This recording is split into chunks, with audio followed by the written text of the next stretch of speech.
మనిషికి ఎప్పుడు ఏం జరుగుతుందో మనం ఎవరు ఊహించరా. ఇల్లు తుడుస్తూ తుడుస్తూ జార పడిండేది అంతేనండి. అంతే చూడండి. ఎప్పుడు ఆ టైంకి ఏం జరుగుతుందో మనం ఏమీ చెప్పలేమండి. కానీ గట్స్తో ఉండాల. మన ప్రాణం మన ముందరకు వచ్చి నిలబడినా కూడా మనం అధైర్యం పడకూడదండి. గట్సే మనల్ని బతికిస్తుంది, మన నమ్మకమే మనం బతికిస్తుంది, మన మంచితనమే మన బతికిస్తుందండి. ఎప్పుడూ నిరాశ పడకూడదు. మనం ప్రాణం పోయినా కూడా మనం ధైర్యంగానే ఉండాలండి. ప్రాణం వచ్చి ముందరికి వచ్చినా కూడా మనం ధైర్యంగా ఉండాలి. మనం నిరాశ పడకూడదు. అయ్యో ఇట్లా అయిపోయినాయని ధైర్యం కోల్పోకూడదండి. ధైర్యమే మన సాహసం, ధైర్యమే మన బలం. అది ఏం జరుగుతుందో జరుగుని అని ధైర్యంగా ఉండాల. మనం ఎవరికి ఏం అన్యాయం చేయలేదు.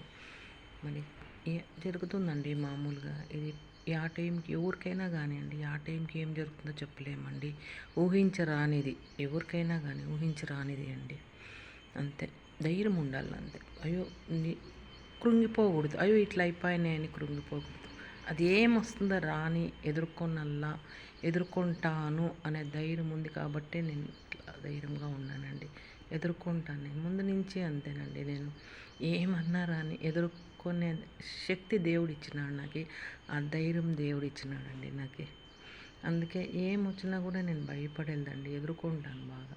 అదేమన్నా రాని భయపడి బతకూడదండి ఎప్పుడే కానీ. ధైర్యంతో బతకల్లా, మంచితనంతో బతకల్లా, నిరుత్సాహపడకూడదు.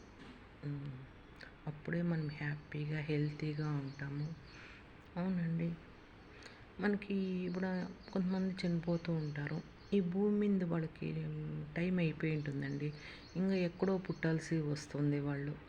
ఇంకెక్కడో జననం ఎత్తాల్సి, మనం చేసిండే పాపకర్మాలు బట్టి వేరే దగ్గర మనం ఎవరు కడుపులో పుట్టాలనే దేవుడు నిర్ణయించింటాడండి.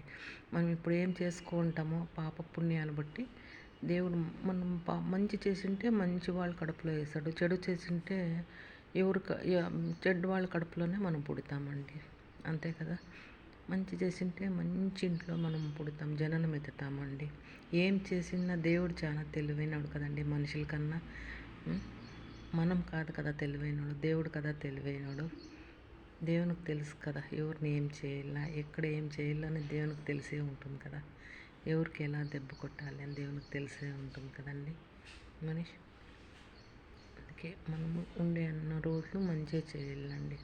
మనం చెడు చూసిన వాళ్ళకి కూడా మనం మంచిగా కోరాల, మనం చెడు కోరకూడదు. దేవుడు చూసుకుంటాడు అదంతా. కానీ ఎప్పుడు జాగ్రత్తగా ఉండాలి. ఇప్పుడు ఇల్లు తుడిసేటప్పుడు కానీ అంత